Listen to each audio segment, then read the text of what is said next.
Hello guys, இன்னைக்கு நம்ம பார்க்க போற படத்தோட பேரு சிகிர் பெலாக்கூர். இது 2025 ரீசெண்டா ரிலீஸ் ஆன படம். இது ஒரு இந்தோனேஷியன் பேய் படம். இந்தோனேஷியன் பேய் படம்லாம் எப்படி இருக்குன்னு உங்களுக்கு நல்லாவே தெரியும். அதுலயும் இந்த படம் நிறைய பேரோட வாழ்க்கையில நடந்த ஒரு சம்பவம் மாதிரி தெரியும். உண்மையிலேயே இது ஒரு உண்மை கதையை பேஸ் பண்ணி எடுக்கப்பட்ட படம். வாங்க நம்ம சீக்கிரமாவே இந்த படத்தோட கதைக்குள்ள போயிடலாம். இந்த படத்தோட ஓப்பனிங்ல இது ஒரு உண்மை கதை அப்படின்னு சொல்லி தான் படத்தை ஓப்பன் பண்றாங்க. இந்த கதை 2001 நடக்கிற மாதிரி காமிக்கிறாங்க.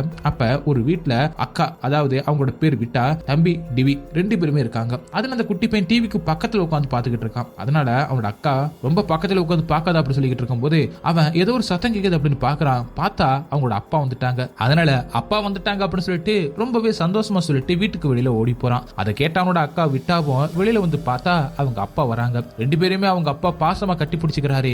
அப்புறமா இந்த ரெண்டு பசங்களோட அம்மாவை காமிக்கிறாங்க. அவங்க விட்டா சலூன் அப்படிங்கிற ஒரு சலூனை வச்சு நடத்திக்கிட்டு இருக்காங்க. அங்க ரொம்ப நேரமா வேலை செஞ்சுக்கிட்டு இருக்காங்க. அப்படி இருக்கிறப்ப இன்னொரு கஸ்டமர், உங்க ஓனர் கிட்ட தான் நான் ஹேர் கட் பண்ணுவேன் அப்படின்னு சொல்லிடுறாங்க. அதையும் அங்கே வேலை செய்யற பொண்ணு வந்து சொல்ல, அப்ப டைமை பாக்குறாங்க 3:30 ஆகுது. ஏற்கனவே ரொம்பவே டயர்டா இருக்கிறவங்க சரி அப்படி சொல்றாங்க. அடுத்த சீன்ல விட்டாவும் அவங்க அப்பாவும் சமைச்சுக்கிட்டு இருக்காங்க.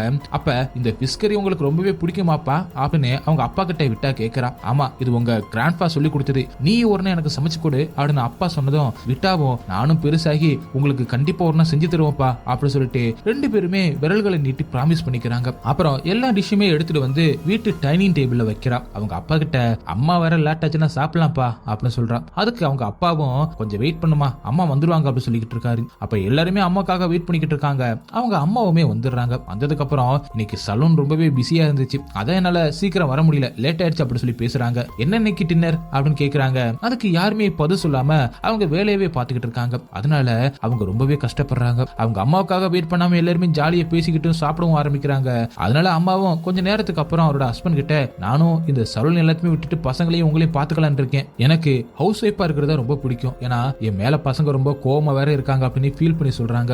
அதை கேட்கிற ஹஸ்பண்டும், எங்களுக்காக தானே கஷ்டப்படுற, அதனால ஒண்ணும் இல்ல, நான் சொல்லி புரிய வைக்கிறேன் அப்படின்னு சமாதானப்படுத்துறாரு. அடுத்த சில காலையில அப்பா அவரோட பையனுக்கு ஃபுட்பால் ரொம்பவே பிடிக்கும், அதுக்கான ஜெர்சியும் போட்டு விட்டுட்டு விட்டா கிட்ட, எனக்கு தம்பி கூட ஃபுட்பால் மேட்சுக்கு போய் பாத்துக்கமா, எனக்கு வீட்டுல வேலை இருக்கு, அதனால என்னால வர முடியாது அப்படின்னு சொல்றாரு. அதுக்கு விட்டா கேக்குறா, இன்னைக்கு சண்டே அதுமா அம்மா வேலைக்கு போய் தான் ஆகணுமா, எல்லாரோட அம்மாவும் வீட்டுல தானே இருக்காங்க, வீட்டு வேலையத்தையும் அம்மாங்க தானே பாத்துக்கிறாங்க, நான் ஏன் தம்பி போய் விடணும், அங்கெல்லாம் ரொம்ப ஹீட்டா இருக்கும் அப்படின்னு சொல்றா. அதுக்கு அவங்க அப்பாவும் சொல்றாரு, அம்மா உங்களுக்காக தானே வேலைக்கு போறா, நீங்க நல்லா இருக்கணும் தானே கஷ்டப்படுறா, வேலைக்கு போறதுனால உங்களுக்கு நல்ல திங்ஸ் எல்லாம் வாங்கி தர முடியுது அப்படின்னு ஹேர் கிளிப்ப தலையில குத்தி ரெடி பண்ணிக்கிட்டே சொல்லிக்கிட்டு இருக்காரு. அப்ப திரும்பவும் அவளோட அப்பா விரல் நீட்டி ப்ராமிஸ் கேட்க, அவளும் சரி அப்படி சொல்லி ப்ராமிஸ் பண்ணிட்டு தம்பியை கூட்டிக்கிட்டு மேட்சுக்கு கிளம்பிட்டான். இன்னொரு பக்கம் சலூன்ல விட்டோட அம்மா வேலை செஞ்சுக்கிட்டு இருக்கிறத காமிக்கிறாங்க. அப்ப கஸ்டமர் ஒருத்தவங்க, பரவாயில்ல உங்க ஹஸ்பண்ட் உங்களை எவ்வளவு ஃப்ரீயா ஒர்க் பண்ண விடுறாரு அப்படின்னு சொல்ல, விட்டாவோட அம்மாவும் ஆமா அப்படி சொல்லி சந்தோஷமா பேசிக்கிட்டு இருக்காங்க. அப்ப அந்த கஸ்டமரை பிக்கப் பண்றதுக்காக அவங்களோட ஹஸ்பண்ட் அங்க வராரு. அப்ப அங்க வேலை செய்யற பொண்ணு ஒருத்தவங்க, உங்க ஹஸ்பண்டும் கூட உங்களுக்கு ரொம்ப சப்போர்ட்டா தானே இருக்காரு அப்படின்னு அந்த கஸ்டமர் கிட்ட ஜாலியா பேசிக்கிட்டு இருக்காங்க. அடுத்த சீன்ல ஃபுட்பால் விளையாடுற இடத்துல கொஞ்ச நேரம் தம்பி விளையாடுறத பாத்துக்கிட்டு இருக்கா விட்டா. திடீர்னு அவளுக்கு வயிறு வலிக்க ஆரம்பிக்குது. அதனால நீ எங்கேயும் போயிடாத, நான் வீட்டுக்கு போயிட்டு வந்துடுறேன் அப்படின்னு தம்பி கிட்ட சொல்லிட்டு வீட்டுக்கு வந்து பாக்குறா. அப்ப ஏதோ ஒரு சத்தம் வீட்டுக்குள்ள இருந்து கேக்குது. மெதுவா நடந்து போறா. அவங்க அப்பாவோட ரூம்ல இருந்து தான் சத்தம் வருது. அதனால அப்பா அப்பா அப்படின்னு சொல்லி கதவை திறக்கிறா. அப்ப அவங்க அப்பா இன்னொரு பொண்ணு கூட தகாத உறவுல இருக்கிறத விட்டா பாத்துறா. தன்னோட பொண்ணு பாத்துட்டா அப்படின்னு சொல்லிட்டு அவங்க அப்பாவும் வெளியில போக வேக வேகமா வந்து விட்டா கிட்ட, இதை பத்தி நீ அம்மா கிட்ட எதுவும் சொல்லக்கூடாது அப்படின்னு அவ கையை பிடிச்சு சொல்றாரு. அப்ப கோவமா விட்டாவும் அவங்க அப்பாவோட கையை உதறி விட்டுறா. அதனால கோவம் வந்து அவங்க அப்பா விட்டாவ கண்ணத்திலே அடிச்சிடறாரு. இதை பத்தி நீ சொல்லவே கூடாது அப்படின்னு மிரட்டிட்டு போறாரு. அடுத்து 2002 வருஷம் பிப்ரவரியில நடக்கிற மாதிரி காமிக்கிறாங்க. அப்ப அவங்க அப்பா, நான் வெளியூருக்கு வேலைக்கு போறேன் அப்படி சொல்லிட்டு சொல்றாரு. அப்ப அவரோட பையனும், ரொம்ப தூரம் போறீங்களாப்பா அப்படின்னு கேக்குறான். அதெல்லாம் இல்லப்பா, நீ வீட்டுல அமைதியா இருக்கணும், நல்ல பையனா இருப்பேன்னு நினைக்கிறேன் அப்படின்னு சொல்லிட்டு ஒய்ஃப் கிட்டையும் ஒரு வாரத்துல வந்துருவேன் அப்படின்னு சொல்லிட்டு கடைசியா விட்டாவ அவர் பாக்குறாரு. அவ எதுவுமே சொல்லாம கதவு கிட்டே நிக்கிறான். சரின்னு சொல்லிட்டு கார்ல ஏறி கிளம்பிட்டாரு. அடுத்த சீன்ல விட்டாவும் அவரோட தம்பியை கூட்டிக்கிட்டு வெளியில போய்கிட்டு இருக்கா. அப்ப பக்கத்து வீட்டுக்காரவங்க எல்லாருமே தம்பி கிட்ட, நல்லா ஃபுட்பால் விளையாடணும்பா, நம்ம கிராமமே ஒண்ணு நினைச்சுதான் பெருமைப்படும் அப்படின்னு சொல்றாங்க. சரி அப்படின்னு சொல்லிட்டு ரெண்டு பேருமே அங்கிருந்து கிளம்பும் போது, உங்க அப்பாவை பத்தி ரொம்ப நாளாச்சே அப்படின்னு கேக்குறாங்க. அதுக்கு விட்டாவும் அவர் போயிட்டாரு அப்படின்னு மொட்டடியா சொல்ல, அதுக்கு அவங்க எல்லாருமே ஒரு மாறி பார்த்துட்டு குசு குசுன்னு பேசுறாங்க. அடுத்த சீன்ல விட்டா பேரண்ட்ஸ் மீட்டிங்காக அவங்க அம்மாவை ஸ்கூலுக்கு கூட்டிட்டு போயிருக்கா. அப்ப விட்டா ரொம்பவே நல்லா படிக்கிறா அப்படின்னு சொல்லிட்டு அவளுக்கு கங்க்ராட் சொல்றாங்க. அதை பார்த்து அவங்க அம்மா ரொம்பவே பெருமைப்படுறாங்க. அதனால எல்லாருமே பீச்சுக்கு போய் என்ஜாய் பண்ணிக்கிட்டு இருக்காங்க. அப்ப தம்பி டிவிக்கு பர்த்டே. அவங்க அம்மா ஒரு கேக் எடுத்துட்டு வந்து பீச்சிலே கட் பண்ணிட்டு வீட்டுக்கு ரொம்பவே சந்தோஷமா நிறைய திங்ஸ் எல்லாம் வாங்கிட்டு வராங்க. அப்ப அவங்களோட பக்கத்து வீட்டுக்காரங்க அந்த அம்மாவை கூப்பிட்டு, நான் உங்க ஹஸ்பண்டை பார்த்து ரொம்ப நாள் ஆகுது, அவர் கூட தான் ஃபுட்பால் மேட்ச் பார்க்க போவேன் அப்படின்னு சொல்றாரு. அதை கேட்கிற விட்டாவோட அம்மாவும் அவர் வேலைக்காக ஊர் பேரை சொல்லி அந்த ஊருக்கு போயிருக்காரு, அவர் ஒரு வாரம் கழிச்சு வந்ததும் உங்களை பார்க்க நான் கூட்டிட்டு வரேன் அப்படின்னு சொல்லிட்டு அவங்களும் கிளம்பிடுறாங்க. திரும்பவும் பக்கத்து வீட்டுக்காரர் அவங்க ஒய்ஃபை பார்த்து அவங்களுக்குள்ளே ஒரு மாதிரி சந்தேகமா பாத்துக்கிறாங்க. அடுத்த சீன்ல விட்டாவும் டிவியும் ரெண்டு பேரும் அம்மாவோட சலூனுக்கு போய்கிட்டு இருக்காங்க. அப்ப ஒருத்தி வெளியில வரா. அப்ப அவளை விட்டாவும் பார்த்துட்டு இவன் ஏன் இங்க வரா, நம்ம அப்பா கூட பார்த்த அந்த லேடி தானே இவ அப்படின்னு யோசிச்சுட்டு உள்ள போக, அடுத்த சீன்ல விட்டா தூங்கலாம் அப்படின்னு போறா. ஆனா அவங்க அப்பா கூட அந்த லேடி தப்பா இருக்கிறப்ப பார்த்ததும் அவங்க அப்பா எவ்வளவு மிரட்டினதும் திரும்ப அந்த லேடிய சலூன்ல பார்த்ததும் இது எல்லாமே திரும்ப திரும்ப விட்டாவுக்கு ஞாபகம் வந்துகிட்டே இருக்கு. அதனால தூங்க முடியாம ரொம்பவே அவதிப்படுறா. அப்ப ஏதோ ஒரு சத்தம் கேட்குது அப்படின்னு சொல்லிட்டு ரூமை விட்டு வெளியில வந்து பாக்குறா. அப்ப அவங்க அப்பா அம்மாவோட ரூம் கதவு தானாவே திறக்கிற சத்தம் கேட்குது. அதனால அந்த ரூம்ல போய் பாக்குறா, அங்க யாருமே இல்ல. அதனால அம்மா அம்மா அப்படின்னு கூப்பிட்டுக்கிட்டே தேடிக்கிட்டு இருக்கா. அப்ப அவளுக்கு பின்னாடி சவத்துல பயங்கரமா வெள்ளையா ஒரு பேய் ஒண்ணு ஊர்ந்து போய்கிட்டு இருக்கு. ஏதோ பின்னாடி போற மாதிரி இருக்கு அப்படின்னு சொல்லிட்டு டக்குன்னு திரும்பி பாக்குறா. ஆனா அப்ப அங்க எதுவுமே இல்ல. அப்படியே அங்க இருந்து வெளியில போறா. அப்ப அவளோட அம்மா நடந்து போற மாதிரி இருக்கு. அதனால திரும்பவும் அம்மா அம்மா அப்படின்னு கூப்பிட்டுட்டே போய்கிட்டு இருக்கா. அப்ப அவங்க அம்மா மரத்துல தூக்கு கயிறை கட்டி அதுல தலைய வச்சுக்கிட்டு விட்டா கிட்ட என்னை காப்பாத்து அப்படின்னு சொல்றாங்க. இவ பக்கத்துல போறதுக்குள்ள அவங்க அம்மா தூக்குல தொங்கிடுறாங்க. அதை பார்த்து ரொம்பவே கதறி கதறி அழுதுகிட்டு இருக்கா. அப்ப வீட்டுக்கிட்ட திரும்பி பாக்குறா. அங்க அவங்க அப்பாவும் அந்த லேடி நிக்கிறாங்க. அதை பார்த்து ரொம்பவே ஷாக் ஆயிடுறா. அதுக்கப்புறம் கண்ணை முழிச்சு பாக்குறப்ப அது கனவு. அடுத்து பக்கத்து வீட்டுல ஒரு ஃபங்க்ஷனுக்காக விட்டாவும் அவங்க அம்மாவும் போறாங்க. அப்ப ஹஸ்பண்ட்னால வர முடியல, அவர் ஊர்ல இருக்காரு அப்படின்னு விட்டாவோட அம்மா சொல்றாங்க. அதுக்கு அங்க இருக்கிற எல்லாருமே அவங்க ஹஸ்பண்ட் இவங்களை விட்டு போயிட்டாரு போல, அதைத்தான் மறைக்கிறாங்க அப்படின்னு ஒரு மாதிரி பேச ஆரம்பிக்கிறாங்க. அதனால ஏன் இப்பெல்லாம் பேசுறீங்க அப்படின்னு விட்டாவோட அம்மா கேட்க, அந்த பக்கத்து வீட்டுக்காரரு இவங்களை தனியா கூட்டிட்டு போயிட்டு நான் உங்ககிட்ட கொஞ்சம் பேசணுமே அப்படின்னு பேச ஆரம்பிக்கிறாரு. அப்ப நாங்க கூட நீங்களும் உங்க கணவர் பிரிஞ்சிட்டீங்க அப்படின்னு நினைச்சோம், இல்லனா நீங்களே இந்த விஷயத்தை பத்தி சொல்லுவீங்க நினைச்சோம், ஆனா நீங்க சொல்லல. எனக்கு சரியா ஞாபகம் இருக்கு, உங்க ஹஸ்பண்ட் 2002 வருஷம் பிப்ரவரியில தான் கிளம்பினாரு. ஆனா இப்ப 2003 ஆகஸ்ட் ஆகுது, சரியா 1.5 வருஷம் ஆயிடுச்சு உங்க ஹஸ்பண்ட் வீட்டுக்கு வந்து அப்படின்னு சொல்லும்போது ஒரு வாரம் தானே ஆச்சு அப்படின்னு விட்டாவோட அம்மாவும் சொல்றாங்க. அப்படியே யோசிச்சுக்கிட்டே அங்க இருக்கிற கேலண்டரை பாக்குறாங்க. அவர் சொன்ன மாதிரியே 2003 தான் இருக்கு. இப்ப விட்டாவும் அவங்க அம்மாவும் எப்படி நமக்கு டைம் போனதே தெரியல அப்படி மாதிரி பேசிக்கிட்டு இருக்காங்க. அவங்களுக்கு என்ன நடக்குது அப்படிங்கிறது ஒண்ணுமே புரியல. அதனால அடுத்த நாள் ரெண்டு பேருமே அவங்க அப்பாவோட ஆபீஸுக்கு போய் பார்க்கலாம் அப்படின்னு சொல்லிட்டு கிளம்பி வீட்டுக்கு வெளியில வராங்க. ஆனா கரெக்டா அவங்க அப்பா வீட்டுக்கு வந்து விட்டாவோட தம்பி கிட்ட கொஞ்சம் விளையாண்டுகிட்டு இருக்காரு. அடுத்த சீன்ல எல்லாருமே உட்கார்ந்து சாப்பிட்டுக்கிட்டு இருக்காங்க. எதுவுமே தெரியாத மாதிரி அவங்க அப்பா இருக்காரு. பையன்கிட்டயும் உனக்கு ரொனால்டோ ஜெர்சி வேணும்ல, நீ நல்லா கிரேடட், நான் கண்டிப்பா வாங்கி தரேன் அப்படின்னு எதுவுமே நடக்காத மாதிரி தான் ரொம்பவே கேஷுவலா பேசிக்கிட்டு இருக்காரு. அதை விட்டாவும் அவங்க அவங்க நோட் பண்ணிக்கிட்டு தான் இருக்காங்க.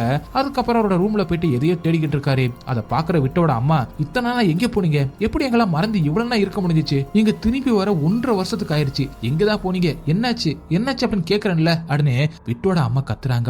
ஒண்ணுமில்ல அப்படின்னு அவங்க அப்பா நார்மலா சொல்றாரு. ஒண்ணுமில்லையா அப்படின்னு திரும்பவும் கேட்க, ஒண்ணுமில்லனா ஒண்ணுமில்லதான் அப்படின்னு அவர் கத்துறாரு. அப்ப விட்டோட அம்மா என்ன தேடுறீங்க அப்படின்னு கேக்குறாங்க. என்னோட சர்டிபிகேட், வீட்டு பத்திரம் எல்லாத்தையுமே தான் தேடிக்கிட்டு இருக்கேன் அப்படின்னு சொல்றாரு. அதை கேட்கிற விட்டோட அம்மாவும் ரொம்பவே ஷாக் ஆயிடுறாங்க. இந்த வீடு என்னோடது, அதுல உங்களுக்கு எந்த ஒரு ரைட்ஸும் கிடையாது அப்படின்னு சொல்ல, அதனால ரொம்பவே கோவப்படுறாங்க அவங்க ஹஸ்பண்ட். எங்க இருக்குன்னு சொல்லு அப்படின்னு சொல்லி அடிக்கவும் போறாரு. எங்க இருக்குன்னு சொல்லாதனால வீட்டுல இருந்து திரும்பவும் கிளம்பிடுறாரு. அப்ப விட்டா எங்க போறீங்க அப்படின்னு கேட்டுக்கிட்டே இருக்கா. அதுக்கு பதில் சொல்லாம கிளம்பிடுறாரு. உடனே விட்டாவும் அவங்க அம்மாவை பார்த்து, எல்லாமே உங்களாலதான், சலூன் வச்சு அங்கேயே நீங்க வேலை பார்த்து இப்ப உங்க சொந்த குடும்பத்தையே நீங்க இழந்துட்டீங்க அப்படிங்கிற மாதிரியும் அப்பா உங்களாலதான் இப்படி இருக்காரு அப்படின்னு சொல்றான். அதை கேட்டு அம்மா இன்னும் சோகமா உட்காந்துக்கிட்டு இருக்காங்க. அடுத்த சீன்ல விட்டாவோ அவங்க அப்பாவுக்கு பிடிச்ச அந்த ஃபிஷ் கறியை செஞ்சு எடுத்துட்டு போயிட்டு அவங்க அப்பாவோட ஆபீஸ் கிட்டே கூப்பிட்டு கொடுக்குறா. அதை வாங்கி அவங்க அப்பாவும் எதுவுமே பேசாம நடந்து போய்கிட்டே பக்கத்துல இருக்கிற ஒரு குப்பை தொட்டியில அதை போட்டுட்டு போயிடுறாரு. அதை பாக்குற விட்டா ரொம்பவே கஷ்டப்பட்டு வீட்டுக்கு வரா. அப்ப அந்த பக்கத்து வீட்டுக்காரரு விட்டோட அம்மா கிட்ட, திரும்ப உங்க ஹஸ்பண்ட் வீட்டை விட்டு கிளம்பிட்டாரா, உங்களை எத்தனை நாள் மறந்துருக்காரு, உங்களுக்கும் அவர் இவ்வளவு இங்க இல்ல அப்படிங்கறதே தெரியாம இருந்திருக்கீங்க, ஏதோ ஒண்ணு இங்க நடந்துகிட்டு இருக்கு, நான் உஷாத்தை பத்தி சொல்றேன், உஷாத்தை போய் பாருங்க, நான் அவரை பத்தின டீடைல்ஸ் உங்களுக்கு சொல்றேன் அப்படின்னு சொல்றாரு. அது மட்டும் இல்லாம இது உங்களுக்கு அமைதியும் நிம்மதியும் கொடுக்கும், அதே மாதிரி இங்க என்ன நடந்துகிட்டு இருக்கு அப்படின்னு அவர் சொல்லுவாரு அப்படின்னு அவர் சொல்ல, விட்டாவும் விட்டோட அம்மாவும் அவரை பார்க்க போலாம் அப்படின்னு சொல்லிட்டு முடிவு பண்றாங்க. அப்ப அந்த உஷாத்தையுமே போய் பாக்குறாங்க. அப்ப அவரு ஒரு உண்மையை சொல்றாரு, உங்க ஹஸ்பண்ட் எங்கேயுமே காணாம போல, அவர் வீட்டுக்கு தான் போயிருக்காரு, அங்க உங்களை மாதிரி ஒரு பொண்ணு கூட தான் இருந்திருக்காரு அப்படின்னு அவர் சொல்றதை கேட்டதும் விட்டோட அம்மா ஷாக் ஆயிடுறாங்க. எனக்கு புரியல அப்படின்னு சொல்றாங்க. அப்ப ஒரு புக்கை எடுக்கிறாரு. அதுல இருக்கிற வார்த்தைகளை படிச்சுட்டு சொல்ல ஆரம்பிக்கிறாரு. அதாவது உங்க ஹஸ்பண்டுக்கு ஒரு அஃபேர் இருந்திருக்கு, அந்த பொண்ணு தான் உங்களை விட்டு பிரிஞ்சிருக்கணும் அப்படிங்கிறதுக்காக இந்த பிளாக் மேஜிக்க பண்ணிருக்கா. இது ரொம்பவே பவர்ஃபுல்லானது. பழைய காலத்துல ராஜாக்கள் எதிர்நாட்டின் மீது இந்த மாதிரி பண்ணிக்கிட்டு இருக்காங்க. இப்ப இத வசியம் அப்படி சொல்றாங்க. அப்படி சொல்லிக்கிட்டு இருக்கும் போதே அந்த பிளாக் மேஜிக் பண்ற அந்த இடத்தையும் காமிக்கிறாங்க. அப்ப சாத்தன் கிட்ட உட்கார்ந்து அந்த பொண்ணு, அதாவது விட்டாவோட அப்பாவை வசியம் பண்ணி வச்சிருக்கிற அந்த பொண்ணு பூஜைகளை பண்ணிக்கிட்டு இருக்கா. அதுல அதனால அங்க இருக்கிற அந்த மந்திரவாதி லேடி அவகிட்ட சொல்றாங்க, 3 நாளைக்கு நீ அன்ன ஆகாரம் எதுவுமே இல்லாம ஒரு வார்த்தை கூட பேசாம நான் சொல்ற மந்திரத்தை நீ சொல்லிக்கிட்டே இருக்கணும் அப்படி சொல்றாங்க. அவளும் அதே மாதிரி பண்ணிக்கிட்டு இருக்கா. அப்ப மலைப்பாம்பு ஒண்ணு அங்க வந்து அவளை அப்படியே சுத்தி வளைக்குது. இருந்த போதும் அவ அதுல இருந்து வெளியில வராம அந்த மந்திரத்தை சொல்லிக்கிட்டே இருக்கா. அங்க 100கணக்கான பாம்புகளும் வருது. அப்பவும் அதை மாறாம சொல்லிக்கிட்டே இருக்கா. இதை மட்டும் நீ பண்ணிட்டேன்னா நீ நினைச்சது நடக்கும் அப்படின்னு அந்த லேடி மந்திரவாதி சொல்ல, அப்படி இங்க காட்டுறாங்க இதை பண்ணிதான் உங்களையும் அவரையும் அவ பிரிச்சு வச்சிருக்கா அப்படிங்கிற உண்மையை அந்த உசாத் சொல்றாரு. அடுத்த சீன்ல அவ திரும்பவும் மந்திரங்களை பண்ணிட்டு கோழி ரத்தத்தை எடுத்து மூஞ்சில பூசி எதையோ சொல்லிக்கிட்டு இருக்கா. அப்ப விட்டோட அப்பாவும் அவகிட்ட நெருக்கமா இருக்கிற மாதிரி இருக்காரு. ஆனா அவரோட கண்ணுக்கு அந்த பொண்ணு விட்டோட அம்மா மாதிரி தான் தெரியுறாங்க. இப்ப விட்டோட அம்மாவும் உசாத் கிட்ட இதுல இருந்து எப்படி நாங்க தப்பிக்கிறது அப்படின்னு கேட்க, அதுக்கு உசாத்தும் அல்லாஹ் நம்ம கூட இருக்காரு கவலைப்படாதீங்க அப்படின்னு சொல்றாரு. அவங்க 2 பேருமே உசாத் சொன்ன மாதிரி பிரேயர் பண்ண ஆரம்பிக்கிறாங்க. அப்ப விட்டாவோட அம்மாவும் அப்பாவும் அவங்க 2 பேரும் இருக்கிற அந்த போட்டோ அப்படியே உடையுது. அதை பார்த்து அப்படியே அதிர்ச்சி ஆகுறாங்க. அடுத்த சீன்ல விட்டாவோட அம்மா சலூன்ல வேலை செஞ்சுக்கிட்டு இருக்காங்க. அப்ப அவங்களுக்கு மட்டும் ரொம்பவே அதிகமா சூடாகி வேர்த்துக்கிட்டே இருக்கு. அப்ப கஸ்டமர் கிட்டையும் புலம்பிக்கிட்டு இருக்காங்க பிசினஸ் சரியா போகல அப்படின்னு. அப்ப திடீர்னு அவங்க மூக்குல இருந்து ரத்தம் வர ஆரம்பிக்குது. அதை பார்த்து பயந்து தண்ணி குடிக்கலாம் அப்படின்னு போறாங்க. அந்த கண்ணாடி டம்ளருக்குள்ள தேல் ஒண்ணு இருக்கிற மாதிரி தெரியுது. அதனால திடீர்னு அந்த டம்ளரை கீழே போட்டுறாங்க. அது உடஞ்சும் போகுது. ஆனா கீழே பார்த்தா எதுவுமே கிடையாது. அதனால சலூன்ல வேலை செய்யற ஒரு பொண்ணு சொல்றாங்க, உங்களுக்கு உடம்பு சரியில்லை, சலூன்லயும் பிசினஸ் ரொம்பவே டல்லா போகுது, அதுக்கு தகுந்த மாதிரி நானும் டெய்லி காலையில வெளியில போய் பாக்குறப்ப யாரோ நம்ம சலூனுக்கு முன்னாடி மண்ணை குட்டி வச்சிருக்காங்க, நான் கிளீன் பண்ணா திரும்ப திரும்ப கொட்டி கொட்டி வைக்கிறாங்க, இந்த மாதிரி எல்லாம் பிசினஸ் சரியா போக கூடாதான் சூனிய வைப்பாங்க அப்படின்னு சொல்ல, அதனால இதை பத்தி உசாத் கிட்ட கேக்குறப்ப அவரும் இதே தான் சொல்றாரு. அதனால யார் இந்த மண்ணை கொண்டு வந்து போடுறாங்க அப்படின்னு விட்டோட அம்மா ஒளிஞ்சிருந்து நைட்டு பாக்குறாங்க. பார்த்தா அது அவங்களோட ஹஸ்பண்ட் தான் போட்டுக்கிட்டு இருக்காரு அப்படின்னு தெரிய, அதனால கோவமாகி ஹஸ்பண்ட கூப்பிடுறாங்க. அவர் கொஞ்ச தூரம் நடந்து போயிட்டு திரும்பி பாக்குறாரு. அப்ப அவர் கூட அவரோட அந்த கேர்ள் ஃப்ரெண்ட் இருக்காங்க. அடுத்த சீன்ல விட்டா கூட அப்போட ஆபீஸ்க்கு போய் விட்டாவோட அம்மா பாக்குறாங்க. அப்ப அங்க இருக்கிற ஆபீசர் கிட்ட இந்த மாதிரில இவர் பண்ணிக்கிட்டு இருக்காரு, எங்களுக்கு எந்த ஒரு செலவும் பண்றது கிடையாது, எங்களை பாக்குறதும் கிடையாது, நீங்க தான் ஆக்ஷன் எடுக்கணும் அப்படின்னு சொல்றான். அப்ப அவங்க சில சர்டிபிகேட்டை காமிக்கிறாங்க. அதுல 2 வருஷத்துக்கு முன்னாடி விட்டோட அம்மா இறந்த மாதிரியும், அதனால அவர் இன்னொரு கல்யாணம் பண்ணிக்கிட்ட மாதிரியும் அந்த புது ஒய்ஃபோட பேரு ரினி அப்படின்னு ரெஜிஸ்டர் பண்ணிருக்காரு. அதை பாக்குறவங்க ரொம்பவே ஷாக் ஆயிடுறாங்க. அங்கிருந்து எதுவுமே பேசாம வெளியில வந்து அவங்க ஹஸ்பண்ட கூப்பிடுறாங்க. நான் உயிரோட இருக்கும்போது நான் செத்துட்டேன்னு சொல்லியிருக்க, அவ உன் கண்ணை மறைச்சிட்டா, ஏன் இப்படி எல்லாம் நடந்துக்கிற, நான் கஷ்டப்பட்டு சம்பாதிச்ச காசு அது, குழந்தைகள் எல்லாத்தையும் விட்டுட்டு நான் போய் குடும்பத்துக்காக பண்ணேன், ஆனா அந்த காசை வச்சு இப்ப வேற யாரோ என்ஜாய் பண்ணிக்கிட்டு இருக்காங்க அப்படின்னு கேட்க, என் கண்ணு முன்னாடி நிக்காத கிளம்பு அப்படிங்கறத தவிர வேற எதுவுமே அவளோட ஹஸ்பண்டான எடி சொல்ல மாட்டேங்கிறான். அடுத்த சீன்ல எடி ரினி 2 பேருமே அந்த சாத்தானை வழிபட போறாங்க. அப்ப சாத்தான்ட்ட அந்த எடியும் எனக்கு என்னோட ஒய்ஃப் கிட்ட இருக்கிற எல்லா சொத்தும் வேணும், எனக்கு ஆபீஸ்ல ப்ரொமோஷன் கிடைக்கும் அப்படின்னு கேட்கிறான். அதுக்கு அந்த சாத்தான் பயங்கரமா சிரிக்குது. சிரிச்சுட்டு உனக்கு வேணுங்கிறத நான் தரேன், எனக்கு வேணுங்கிறது உனக்கு பிடிச்ச ஒண்ணுதான் அப்படின்னு சொல்லுது. இவனும் ஒண்ணுமே புரியாம பாக்குறான். அதுக்கு ரினி சரின்னு சொல்லு அப்படின்னு சொல்றான். இவனும் தலையாட்டுறான். அடுத்து விட்டாவோட அப்பாவும் யாருமே வீட்டுல இல்லாத நேரம் அவங்களோட வீட்டுக்கு வந்து விட்டாவோட ஹேர் பின்னு, அவங்க ஒய்ஃபோட முடி, அப்புறம் குட்டி பையனோட டீசர்ட் அப்படின்னு சொல்லிட்டு சூனிய வைக்கிறதுக்காக எல்லாத்தையுமே யாருக்குமே தெரியாம எடுத்துட்டு போயிடுறான். அடுத்த சீன்ல இப்ப விட்டாவும் வீட்டுல இருக்க தலைமுடியில வைக்கிறதுக்காக ஹேர் பின்ன எடுக்கிறா. ஆனா ஹேர் பின் இல்ல. அதே மாதிரி விட்டாவோட தம்பியும் ஜெர்சியை தேடிக்கிட்டு இருக்கான். இன்னொரு பக்கம் விட்டாவோட அம்மா ஏதோ மோசமான ஒரு ஸ்மெல் வருது அப்படின்னு சொல்லிட்டு ரூமுக்கு போறாங்க. அங்க ரூம்ல மேல ஏதோ ஒண்ணு தெரியுது அப்படின்னு பாக்குறாங்க. அப்ப செவத்துல ரொம்பவே கொடூரமா நீளமான முடிய வச்சுக்கிட்டு ஒரு பேய் ஒண்ணு அங்க இருக்கு. அதை பார்த்து விட்டோட அம்மா பயங்கரமா கத்துறாங்க. அந்த சத்தம் கிட்ட அங்கே விட்டாவும் வர அவகிட்ட அங்கே பாரு அப்படின்னு கையை காட்ட, ஆனா அவளுக்கு அங்க எதுவுமே தெரியல. ஆனா விட்டோட அம்மாவோட கண்ணுக்கு மட்டும்தான் அந்த பேய் தெரியுது. அதை பார்த்து அவங்க பயந்துகிட்டு இருக்கப்ப அவங்களோட 2 மூக்களையும் ரத்தம் வர ஆரம்பிக்குது. அதை பார்த்து விட்டா ரொம்பவே பயந்து அம்மா அம்மா அப்படின்னு கூப்பிட்டுக்கிட்டு இருக்கா. இதை பத்தி உசாத் கிட்ட சொன்னதும் அவரு சில அல்லாவோட மந்திரங்களை கொடுத்து இதை 40 நாளைக்கு இதை நீங்க உச்சரிச்சுக்கிட்டே இருங்க அப்படின்னு சொல்றாரு. அதுக்கேற்ற மாதிரி அவங்கள பிரேயர் பண்ண ஆரம்பிக்கிறாங்க. அவங்க பிரேயர் பண்றப்பலாம் ஒரு தீய சக்தி அவங்கள பிரேயர் பண்ண விடாம தடுத்துக்கிட்டே இருக்கு. வீட்டுக்கு வெளியில ஏதாவது சத்தங்கள்லாம் கேட்குது. அது மட்டும் இல்லாம தீப்பந்தங்கள் அவங்க வீட்டுக்கு மேல வந்து விழுகுது. ஒரே அமானுஷமா நடந்துகிட்டு இருக்கு. அதை தெரிஞ்சு திரும்பவும் மந்திரங்களை சொல்ல ஆரம்பிச்சுக்கிட்டே இருக்காங்க. அப்போ உசாத்தும் வீட்டை சுத்தி ஏதாவது தேல் இந்த மாதிரி விஷ சந்துக்கள் வந்துச்சுன்னா அது மேல அரிசி தண்ணியும் உப்பையும் கொட்டுங்க அப்படி சொல்றாரு. அதே மாதிரி அவங்களும் பண்றாங்க. அடுத்த சீன்ல 3 பேருக்குமே ரொம்பவே அளவு கடந்து உடம்புல வேர்க்க ஆரம்பிக்குது. அதனால கதவை திறக்கலாம் அப்படின்னு காத்து வரும் அப்படி சொல்லிட்டு கதவை திறக்கிறாங்க. அங்க ஆயிரக்கணக்கான தேள்களை வர ஆரம்பிக்குது. அதை பார்த்து விட்டா அந்த உப்பை எடுத்துட்டு வா அப்படின்னு அவங்க அம்மா சொல்ல, அவளும் வேகமா எடுத்துட்டு வர அந்த தேள்கள் மேல அந்த உப்பை கொட்டுறாங்க. உடனே அந்த தேளும் மறைஞ்சு போயிடுதுங்க. அதுக்கப்புறம் விட்டாவோட அம்மாக்கு வாந்தி வர மாதிரி இருக்கு. அதனால ரெஸ்ட் ரூமுக்கு போய் பாக்குறாங்க. அப்ப அவங்க வாயில இருந்து முடிகள் நிறைய வர ஆரம்பிக்குது. உருவ வர ஆரம்பிக்குது. அதை பார்த்து ரொம்பவே பயந்து போயிடுறாங்க. திரும்பவும் பிரேயர் முடிச்சுட்டு அவங்க அம்மா படுத்திருக்காங்க. அப்ப அவங்க அம்மாவோட வயிறு மட்டும் கொஞ்சம் கொஞ்சமா பெருசாகிட்டே இருக்கு. ஒரு கட்டத்துல வயிற்று வலி தாங்க முடியாம ரொம்பவே கத்த ஆரம்பிச்சிடுறாங்க. அப்ப அங்க வந்து பாக்குற விட்டா திரும்பவும் பிரேயர் பண்ண ஆரம்பிக்கிறா. அவங்க அம்மா பாத்ரூமுக்கு போய் பார்க்கும்போது ஏதோ அசைற திடமான ரத்தம் மாதிரி ஒரு பொருள் ஒண்ணு வெளியில வருது. பார்க்க புழுக்கள் மாதிரி இருக்கு. ரொம்பவே அவதிப்படுறாங்க. இத பாக்குற உசாத்தும் விட்டாவோட ரூம்ல அவங்கள தூங்க சொல்லிட்டு அம்மாவோட பெட்டை தொட்டு அதை பார்த்து அதுல ஏதோ ஒண்ணு இருக்கு அப்படின்னு கிழிச்சு பாக்குறாரு. அப்ப பொம்மை மாதிரியான ஒரு பொருள் மேல விட்டாவோட அம்மாவோட போட்டோ வச்சிருக்காங்க. அதை பார்க்கும்போது விட்டாவோட அம்மாவுக்கு சூனியம் வச்சிருக்காங்க அப்படின்னு நல்லாவே தெரியுது. அதனால அதை எரிக்கவும் செய்யறாரு. அல்லாஹ்வை நோக்கி பிரேயர் பண்ணுங்க, உங்களுக்கு கண்டிப்பா நிம்மதி கிடைக்கும் அப்படின்னு சொல்றாரு. அடுத்த சீன்ல விட்டா ஸ்கூல் பீஸ் கட்டல அப்படின்னு சொல்லிட்டு அவளை ஸ்கூல்ல திட்டுறாங்க. அதனால அங்கிருந்து சலூனுக்கு வரா. அப்ப சலூன்லயுமே வியாபாரம் நடக்கல அப்படின்னு தெரிஞ்சு அவங்க அம்மா சலூனை மூட போறேன் அப்படின்னு பேசி இருக்கிறதையும் கேட்கிறா. அதனால நேரா அவங்க அப்பாவை பாக்குறதுக்காக அவங்க அப்பாவோட ஆபீஸுக்கு போய் அவரை பின்தொடர்ந்தே போய் ஒரு இடத்துல எனக்கு காசு கொடுங்க, ஃபீஸ் கட்டணும் அப்படின்னு கேட்க அவங்க அப்பாவும் என்னால கொடுக்க முடியாது அப்படின்னு சொல்லிட்டு போயிடுறாரு. பக்கத்துல இருக்கிற அந்த ரினியோட சலூனை பாக்குறா.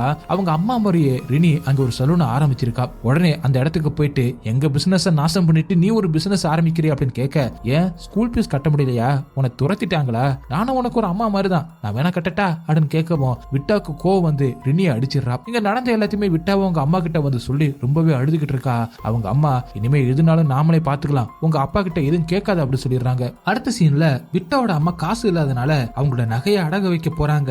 அப்ப அங்க நிக்கிற ரினிய ஃபாலோ பண்ண ஆரம்பிக்கிறாங்க. அவ ஒரு ஆடு விக்கிற கடைக்கு போயிட்டு கருப்பு கலர் ஆடுதான் வேணும் அப்படின்னு சொல்லி கேட்டு வாங்கிக்கிட்டு இருக்கத பாக்குறான். அதை வச்சு பார்க்கும்போது அவ மறுபடியும் சூனிய வைக்க தான் போறா அப்படின்னு நல்லாவே தெரியுது. அப்ப அவகிட்ட எங்க குடும்பத்துல இருந்து அவரை பிரிச்சுட்ட, என்ன டைவர்ஸ் மட்டும் பண்ண சொல்லு, என் குடும்பத்தை விட்டுட்டு போயிட சொல்லு அப்படின்னு சொல்றாங்க. அதுக்கு ரினியோ இட்ஸ் டூ லேட் அப்படின்னு சொல்லிட்டு எதுவுமே பேசாம அந்த ஆட்டை வாங்கிக்கிட்டு அங்கிருந்து கிளம்பிடுறா. அடுத்த சீன்ல ரோட்ல விட்டாவும் நடந்து வந்துகிட்டு இருக்க. அப்ப அவளோட பேரை சொல்லி யாரும் மெதுவா கூப்பிடுற மாதிரி கேக்குது. அதனால திரும்பி பாக்குறா. ஆனா இங்க யாருமே இல்ல. திரும்பவும் கேக்குது. அப்படி பயந்துகிட்டே திரும்பி பாக்குறா. அப்பவும் யாருமே இல்ல. அங்க இருக்கிற ஒவ்வொரு ஸ்ட்ரீட் லைட்டும் ஆஃப் ஆக ஆரம்பிக்குது. அதனால ரொம்பவே பயந்து போயிடுறா. அப்பதான் பாக்குறா பக்கத்துல இருக்கிற ஒரு கண்ணாடியில அவளுக்கு பின்னாடி ஒரு பேய் நிக்கிறத பாக்குறா. அது அப்படியே அதுக்கப்புறம் டக்குனு முன்னாடி வந்து நிக்க அதை பார்த்து மிரண்டு போய் கத்துறா. அடுத்த நாள் விட்டாவோ ஸ்கூலுக்கு போறா. அங்க எல்லாருமே எக்ஸசைஸ் பண்ணிக்கிட்டு இருக்காங்க. ஆனா அவன் மட்டும் பண்ணாம நிக்கிறா. அங்க இருக்கிற சார் வந்து அவளை கூப்பிடுறாங்க. அப்படி திரும்பி பார்க்கும்போது அவ கண்கள் ரெண்டும் வெள்ளையா இருக்கு. அவளை திரும்பவும் விட்டா அப்படின்னு கூப்பிடும் போது அவன் நார்மலாகி அதுக்கப்புறம் டக்குன்னு அவன் உடம்பு முழுக்க எரிய ஆரம்பிக்குது அப்படி சொல்லி கத்திக்கிட்டு இருக்கா. அவளால அந்த எரிச்சலை தாங்கவே முடியல. அதனால ஸ்கூல்ல இருந்து வீட்டுக்கு வந்துடுறா. இந்த விஷயம் உசாத்துக்கு தெரிய வர அவரும் நேரா விட்டாவோட வீட்டுக்கு வந்துடுறாரு. விட்டாவை உப்பு தேய்ச்சி குளிக்க வைக்க சொல்றாரு. விட்டாவோட அம்மாவை அதை பண்ண அதுக்கப்புறம் தான் அவளுக்கு எரிச்சல் நிக்குது. இதை பாக்குற உசாத்தும் விட்டாவுக்கு பூஜை பண்ணலாம் அப்படி சொல்லி ஆரம்பிக்கிறாங்க. அப்ப சக்கரத்துக்குள்ள உட்கார வைக்கிறாங்க. அப்ப அவளோட கைகள்னாலேயே அவ கழுத்தை நெரிக்க ஆரம்பிக்கிறா. அப்பதான் தெரியுது அவளுக்குள்ள அந்த பேய் வந்துருச்சு அப்படின்னு. அவளோட உடம்ப அவளே முறுக்குறா. ஆனா இதெல்லாம் கண்ணாடியில் பாக்குறப்ப பெய்தாதெல்லாம் பண்ற மாதிரி இருக்கு. விட்டாவோட உயிர் இப்ப அவளை விட்டு பிரிஞ்சு பிசாசுகளோட உலகத்துக்கு போற மாதிரி காமிக்கிறாங்க. அங்க விட்டா இதுதான் உன்னோட வீடு அப்படிங்கிற ஒரு குரலும் கேக்குது. இன்னொரு பக்கம் விட்டோட அப்பாவும் ரெனியும் மாந்திரிகிற பூஜைகளை செஞ்சுக்கிட்டு இருக்காங்க. அதுல அந்த ஆட்டோட தலையை வெட்டி வச்சு சாத்தான வழிபட்டுக்கிட்டு இருக்காங்க. இங்க விட்டாவ அந்த பேய் முழுமையா ஆக்கிரமிச்சிருச்சு. அதனால அதுகிட்ட இருந்து விடுபட அல்லாவோட நாமத்தை சொல்ல ஆரம்பிக்கிறாங்க. அவ அந்த ஆவிகள் உலகத்துல அந்த சாத்தான கிட்ட போக ஆரம்பிக்கிறா. பக்கத்துல போயிட்டு அதோட கைகளை தொடலாம் அப்படின்னு நினைக்கிறப்ப அல்லாவோட குரல் கேட்கறதுனால அந்த கைகளை தொடாம அப்படி திரும்பி பாக்குறா. ஆனா அந்த சாத்தானோட தலையை பிடிக்குது. அதனால இங்க இருக்கிற விட்டா ரத்தம் வந்து எடுத்து அப்படியே அந்த இடத்துல பறந்து தழகில தொங்க ஆரம்பிக்கிறா. என்ன ஆனாலும் அல்லாவை வழிபடுறத மட்டும் நிப்பாட்டாங்க அப்படின்னு சொல்லி அல்லாவோட வார்த்தைகளை சொல்லிக்கிட்டே இருக்காங்க. அது இன்னும் கோவப்பட்டு உஷாத்தோட கழுத்தை நெரிச்சு கொலை பண்ண ஆரம்பிக்குது. இன்னொரு பக்கம் விட்டாவோட அப்பாவுக்கு நினைக்கும் மூக்குல இருந்து ரத்தம் அதிகமா போக ஆரம்பிக்குது. ஒரு கட்டத்துல இங்க விட்டாவை தடுக்கவே முடியல. ரொம்பவே ஆக்ரோஷமா கழுத்தை நெரிச்சுக்கிட்டு இருக்கா. ஒரு கட்டத்துல கடைசியா அல்லாவோட வார்த்தையினால அந்த பிசாசு விட்டாவை விட்டுருது. விட்டா கிட்ட இருந்த அந்த ஆவியும் வெளியில போயிடுது. அதனால சுயநனவுக்கும் வரா. அதுக்கப்புறம் உசாத்தும் சொல்றாரு, உங்களோட ஹஸ்பண்ட் சாத்தான் கிட்ட ஒரு ஒப்பந்தம் போட்டிருந்தாரு, அதை எல்லாம் முறியடிக்க வச்சுட்டாரு, இதுக்கான தண்டனை அவங்க அனுபவிப்பாங்க அப்படி சொல்றாரு. அடுத்த சீன்ல விட்டாவோட அப்பா ஆபீஸ்ல இருக்க. அப்ப அவருக்கு அந்த சாத்தானோட குரல் கேட்கிற மாதிரி இருக்கு. பயந்து போய் பாக்குறாரு. அவரோட கண்ணுக்கு மட்டும்தான் அந்த சாத்தான் தெரியுது. என்கிட்ட சொன்னேல நீ அதை செய்யல அப்படின்னு அந்த சாத்தா ரொம்பவே பயமுறுத்த ஆரம்பிக்க அதை பார்த்து பயந்து மாடிப்படியில இருந்து கீழே விழுந்து அவருக்கு அடிபட்டு ரத்தம் போய்கிட்டே இருக்கு. இன்னொரு பக்கம் ரெனி சலூன்ல வேலை செஞ்சுக்கிட்டு இருக்கப்ப சாத்தான் அவளையும் வந்து பயங்கரமா பயமுறுத்திடுது. அவளுக்கு அது தண்டனை மாதிரி அவளே காயப்படுத்துற மாதிரி பண்ணிடுது. அடுத்த சீன்ல 10 வருஷத்துக்கு அப்புறம் நடக்கிற மாதிரி காமிக்கிறாங்க. அப்ப விட்டா நல்லா வளர்ந்து ஒரு ஸ்கூல்ல டீச்சரா வேலை செஞ்சுக்கிட்டு இருக்கா. விட்டாவோட தம்பியை ஃபுட்பால் பிளேயர் ஆகி அவங்க அம்மா கிட்டையும் பேசிட்டு அவங்க ஒரு நிம்மதியான ஒரு வாழ்க்கையை வாழ்ற மாதிரி தான் காமிக்கிறாங்க. விட்டாவோட அம்மாவோட சலூனும் இப்ப நல்லா போய்கிட்டு இருக்கு. அப்ப விட்டா அவ வேலை பார்க்குற அந்த ஸ்கூல்ல குழந்தையோட ஹேர் கிளிப் கீழே விழுந்திருக்கத பாக்குறா. அதை எடுத்து பாக்குறப்ப அவ சின்ன வயசுல அவங்க அப்பா அவளுக்கு வச்சு விட்டது ஞாபகம் வருது. அப்பாவை பார்க்கணும் அப்படின்னு அவளுக்கு தோண ஆரம்பிக்குது. அதனால ரினியோட சோசியல் மீடியாவில தேடி அவளோட அட்ரஸ கண்டுபிடிக்கிறான். அவங்க ஒரு கிராமத்துல வாழ்றாங்க அப்படின்னு தெரிஞ்சு அவங்க வீட்டுக்கு போய் பார்க்கலாம் அப்படின்னு சொல்லிட்டு அப்பாவுக்கு பிடிச்ச அந்த அந்த ஃபிஷ்ஷை செஞ்சு எடுத்துக்கிட்டு ரொம்ப தூரம் டிராவல் பண்ணி அங்கே போறா. அங்கே போயிட்டு அப்பாவை பாக்குறப்ப அவர் ரொம்பவே உடம்பு சரியில்லாத நிலைமையில இருக்காரு. அதை பார்த்து ரொம்பவே கஷ்டப்படுறா. அப்பா உங்களுக்கு பிடிச்சதை நான் செஞ்சு கொண்டு வந்திருக்கேன் அப்படின்னு சொல்றா. ஆனா விட்டாவோட அப்பானால பேசக்கூட முடியல. எதுவா விட்டாவோட பேரை சொல்றாரு. இவங்க 2 பேரும் விரல்களை நீட்டி ப்ராமிஸ் பண்றது ஞாபகம் வருது. அதே மாதிரி அவங்க அப்பாவும் விரல் நீட்டி ப்ராமிஸ் பண்ண அவளுக்கு ரொம்பவே அழுக வருது. பழசெல்லாம் நினைச்சு அழுக ஆரம்பிக்கிறா. அதுக்கப்புறம் விட்டாவா அங்கிருந்து கிளம்புற அந்த நேரத்துல அப்பதான் ரினியும் உள்ள வரா. அவளோட முகம் எல்லாம் தழும்பா இருக்கு. விட்டாவோட வீட்டுக்கு பண்ணதுக்கெல்லாம் அவளுக்கு இப்ப தண்டனை கிடைக்கிற மாதிரி இருக்கு. அந்த சாத்தான் தான் இவளை அப்படி பண்ணிக்கிட்டு இருக்கு. விட்டா ரினியை பார்த்து எதுவுமே பேசாம அமைதியா பார்த்துட்டு அப்பாவை பாத்துக்கங்க அப்படின்னு சொல்லிட்டு அங்கிருந்து வெளியில தூரமா நடந்து வந்துட்டு அந்த வீட்டை திரும்பி பாக்குறா. அதோட அந்த படமும் முடியுது. இந்த படத்தோட கடைசியில உண்மையான விட்டா, இது ஒரு உண்மை சம்பவம் இல்ல, உண்மையான விட்டா தனக்கு நடந்தது எல்லாத்தையுமே சொல்லிக்கிட்டு இருக்க மாதிரி காட்டுறாங்க. அப்படியே இந்த படத்தையும் முடிக்கிறாங்க. ஓகே காய்ஸ், இந்த படம் உங்களுக்கு எந்த அளவுக்கு பிடிச்சிருந்துச்சு அப்படிங்கிற கமெண்ட்ல சொல்லுங்க. உங்களுக்கு இந்த வீடியோ பிடிச்சிருச்சுன்னா உடனே ஒரு லைக் எடுத்து விட்டு மறந்துடாம உங்க ஃப்ரெண்ட்ஸுக்கு ஷேர் பண்ணுங்க. நம்ம சேனலை சப்ஸ்கிரைப் பண்ண மறந்துடாதீங்க. நெக்ஸ்ட் வீடியோல மீட் பண்ணலாம். By guys.